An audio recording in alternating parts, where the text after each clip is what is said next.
بسم اللہ الرحمن الرحیم۔ السلام علیکم ورحمۃ اللہ وبرکاتہ۔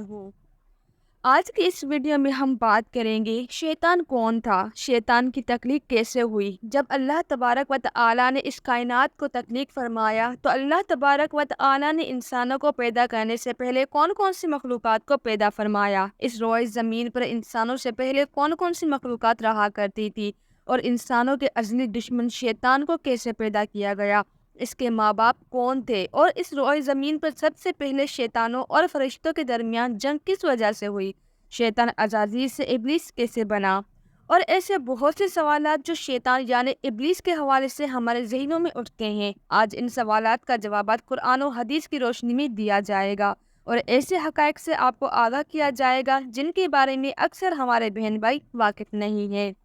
اللہ تبارک و تعالیٰ قرآن پاک میں ارشاد فرماتا ہے، اے ایمان والو، اسلام میں پورے داخل ہو جاؤ اور شیطان کے راستے پر نہ چلو، بے شک وہ تمہارا کھلا دشمن ہے۔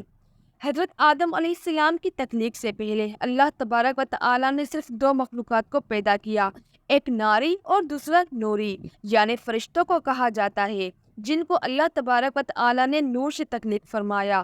اس نوری مخلوق کی نسل نہیں بڑھتی کیونکہ اللہ تبارک و تعالیٰ نے اس نوری مخلوق کے جوڑے نہیں پیدا کیے، جس وجہ سے فرشتوں کی اولاد پیدا نہیں ہوتی۔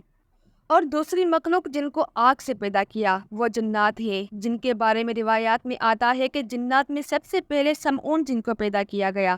اللہ تبارک و تعالیٰ نے سمعون جن کو پیدا کر کے زمین پر بھیجا اور اس کے لیے ایک جن لڑکی کو پیدا فرما دیا۔ اس طرح جن نے اس لڑکی سے شادی کر لی، جس سے ان کی نسل خوب بڑھی، اور یہ جنات اتنے زیادہ ہو گئے کہ پوری روح زمین پر پھیل گئے۔ شروع میں یہ جنات فرشتوں کی طرح ہر وقت اللہ تبارک و تعالیٰ کی عبادت میں مشغول رہا کرتے تھے، اور پھر آہستہ آہستہ ان میں سے کچھ جنات نے اللہ تبارک و تعالیٰ کی نافرمانیاں کرنا شروع کر دی اور اللہ تبارک و تعالیٰ کے حکم کو ماننے سے انکار کر دیا، جس کی وجہ سے یہ ناری مخلوق اللہ تبارک و تعالیٰ کی نافرمان مخلوق بن گئی۔ شیطان کے ماں باپ کون تھے؟ شیطان کے ماں باپ جنات میں سے ایک نامی گرامی جن کا نام چلیپا تھا اور اس کی بیوی کا نام تبلیس تھا۔ یہ دونوں بہت ہی قداور اور بہادر تھے۔ کہا جاتا ہے کہ چلیپا جن کی شکل و صورت ببر شیر کی طرح تھی اور تبلیس کی شکل بھیڑیے سے ملتی جلتی تھی۔ چلیپا جنات کا سردار تھا، اس کے نام سے بڑے بڑے جنات خوف کھاتے تھے۔ چنانچہ چلیپا اور تبلیس کے میلاب سے ایک بچہ پیدا ہوا جس کا نام انہوں نے عزازیل رکھا۔ یہ بچہ اپنے والدین کی طرح بہادر اور دراز قد کا تھا۔ شیطان اور فرشتوں میں جنگ۔ روایت میں آتا ہے کہ حضرت آدم علیہ السلام کی تخلیق سے 50,000 سال پہلے یا اس سے بھی زائد کا عرصہ زمین پر جنوں کا عروج تھا۔ اس روئے زمین پر ہر طرف جنات ہی جنات تھے۔ یہ جنات زیادہ شرارتی تھے اور یہ زمین کے اندر فتنہ فساد پھیلاتے تھے۔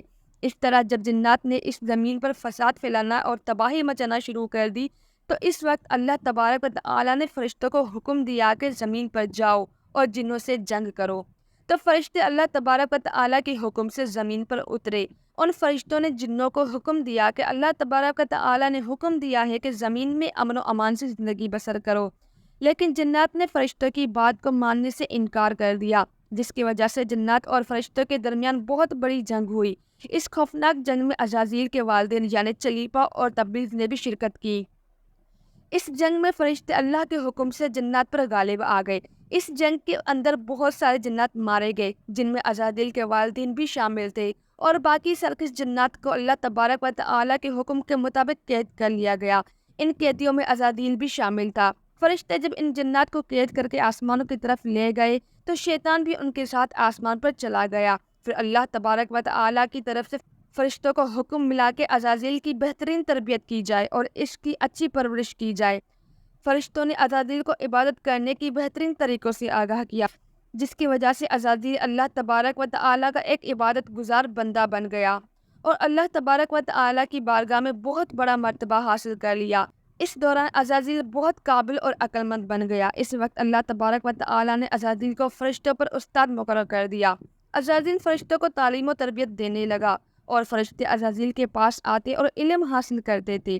فرشتے عزازیل کو نیک اور پرہیزگار کہا کرتے تھے۔ حضرت کعب بن احبار رضی اللہ تعالیٰ عنہ فرماتے ہیں کہ عزازیل 40,000 سال تک جنت کا خزانچی رہا۔ 80 سال تک وہ فرشتوں کے ساتھ رہا اور 20,000 سال تک فرشتوں کو تعلیم و تربیت دیتا رہا۔ اس کا مقام اللہ تبارک و تعالیٰ کی بارگاہ میں اتنا زیادہ ہو گیا کہ اللہ تبارک و تعالیٰ کے سب سے مقرب فرشتے حضرت جبرائیل علیہ السلام، حضرت میکائیل علیہ السلام، حضرت اسرافیل علیہ السلام اور حضرت عزرائیل علیہ السلام بھی اس سے تعلیم و تربیت حاصل کیا کرتے تھے۔ اللہ تبارک و تعالیٰ اس کائنات کا حقیقی مالک ہے، اس سے کوئی بھی چیز پوشیدہ نہیں ہے۔ اللہ تبارک و تعالیٰ کو اس بات کا علم تھا کہ یہ عزازیل ایک دن میرے حکم کو جھٹلا دے گا اور اس کا خاتمہ کفر پر ہوگا۔ چنانچہ ایک دن عزازیل کا گزر لوح محفوظ کے قریب سے ہوا تو عزازیل نے لوح محفوظ پر دیکھا جس پر لکھا ہوا تھا کہ میں شیطان مردود سے اللہ کی پناہ مانگتا ہوں۔